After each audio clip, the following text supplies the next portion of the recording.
Dinda o'ttirhal bo'lish qandoq bo'ladi?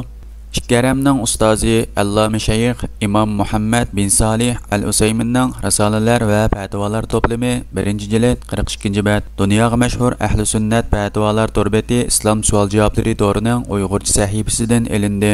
Barcha hamd va sano Allohga xosdir.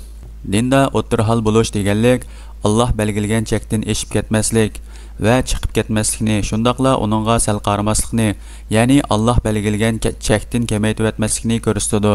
Dinda o'ttirhal bo'lish deganlik payg'ambar sallallohu alayhi va sallamning yo'liga ergashish deganlikdir. Oshirib o'tish deganlik Rasululloh sallallohu alayhi va sallamning qilganidan ko'parak qilishga urinishdir. Sal qarash bo'lsa u saviyaga yetmaslikdir. Masalan, bir odam "Men butun kechani namoz bilan o'tkazaman. Butkul hayotimda hargiz uxlamayman.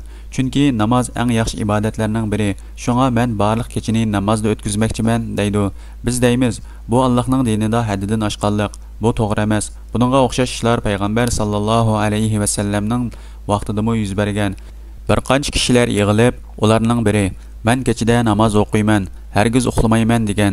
Yana biri "Men roza tutaman, hargiz rozamni buzmayman" degan. Uchinchi biri "Men hargiz to'y qilmayman" degan. Ularning xabari payg'ambar sallallohu alayhi va sallamga yetganda u mundoq degan. Mundoq so'zlarni qilgan kishilarga nima bo'lg'ini? "Men ba'zida roza tutaman, hamda tutmayman. Men kechining bir qismida uxlayman. Men to'y qilaman. Kimki mening sunnatimdan yuz o'riydigan, u mendan emas." Bu kishilar dinda haddidan oshmoqchi bo'lgan edi. Payg'ambar sallallohu alayhi va sallam ularning ishining to'g'ri emasligini aytdi.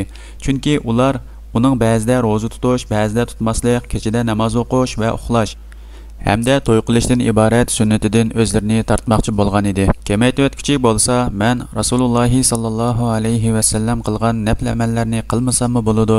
Shunga men ularni qilmayman. Men faqat farz amallarni qilaman" deguchidir. Bundoq deguchi ba'zida farz amallarni kam qilib qo'yadi. Shunga u kamaytib o'tkichi hisoblanadi. O'ttirhal odam bo'lsa, Allohning payg'ambari sallallohu alayhi va sallamning va uning rashid, ya'ni to'g'ri yo'lga yetaklangan xalifalarning yo'liga ergashguchidir. Yana bir misol, 3 odam bir fosiq odam to'g'risida paranglashadi. Ularning biri "Men har qanday ahvolda bu fosiq odam bilan salomlashmayman, uning bilan bardikalli qilmayman, uningdan neri bo'laman hamda uningga gap qilmayman" deydi.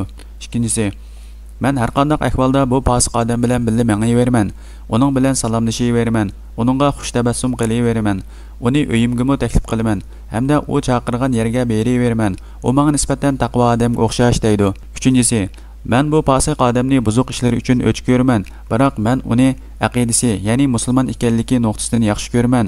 Uning bilan bo'lgan munosabatni uzish uning fosiqlikdan yenishiga foydali bo'lmasa, uning bilan bo'lgan munosabatni uzmayman. Biroq uning bilan munosabatni uzish uning tuzilishiga sabab bo'lmasdan, balki uning fosiqligini oshiribsa, undaqda men uning bilan bo'lgan munosabatni uzmay turaman. Ya'ni uning qilmishlarini o'ch ko'rsammi, uning diniy manfaati nuqtasidan uningga davomli da'vat qilaman" deydi. Biz shuni deymizki, birinchi odam haddidan oshquchi, ikkinchisi sal qarg'uchi, uchinchisi bo'lsa o'ttirhaldir. Askartish: 3-xil ahvolda agar fosiqni tuzayman deb uning bilan munosabatni davomlashtirganda, shu odamning o'ziga fosiqlik illatlari yo'qib qoladigan bo'lsa, ya'ni haqqa, sunnatga da'vat qilaman deb, aksicha o'zi botilga, bid'atga da'vat qilinib ketadigan ish bo'lsa, yanala bundoq odamlardan yiroq turish kerak bo'ladi. Bu barliq ibodat va muomalalarga o'rtaqdir. Kishilar o'z ishlarida ya haddidan oshadi, ya sal qaraydi, ya o'ttirhal bo'ladi. 3-misol, bir odam ayolining asir bo'lib, ayoli uni o'zi xohlagan ishga buyuruydi. U ayolini gunoh o'tkazishdan to'xtatmaydi yoki uni yaxshi ish qilishga rag'batlantirmaydi. Ayoli uning aqlini kontrol qilib olgan hamda uning xo'jayiniga aylangan. Yana bir odam ayoliga qo'pollik, haqoratlik va qattiq besim bilan muomala qiladi. Uningga ko'ngil bilmaydi hamda uni qo'ldimi to'van ko'radi. 3-chi odam bo'lsa, ayoli bilan bo'lgan muomalada Alloh va uning elchisi tövandagi oyat hadisda buyurgandek o'ttirhal bo'ladi. Ayollari ustida erlarning haqlari bo'lganidek, erlari ustida ayollarningmi haqlari bor. Ya'ni ayollar muvofiq darajada huquqdan bahramon bo'lish kerak. Muvofiq darajada majburiyatmi o'tish kerak. Sura Baqara 228-oyat. Payg'ambar sallallohu alayhi va sallam mo'min mo'min ayolni o'ch ko'rmasin. Agar u uning bir mijozini yoqtirmasa, uning yana bir mijozidan rozi bo'ladi degan. Bu oxirgi odam o'ttirhal odamdir. Ikkinchisi ayol bilan bo'lgan muomalada haddidan oshquchi. Birinchisi bo'lsa kam qilg'uchidir. Bu barliq ish harakat va ibodatlarga o'rtaqdir. İkkaramning ustozi Allama Shayx İmam Muhammad bin Salih al-Usayminning Risalalar va fatvolar to'plami 1-jild 42-bet. O'zingiz va boshqalarning manfaatlik diniy ilmlarni egilab va shu bo'yicha amal qilib, dunyo oxiratda saodatmanlardan bo'lish uchun bu betni va tor betimizdagi boshqa maqola fatvolarni qo'lingizdan kelishicha tarqatib qo'ygaysiz.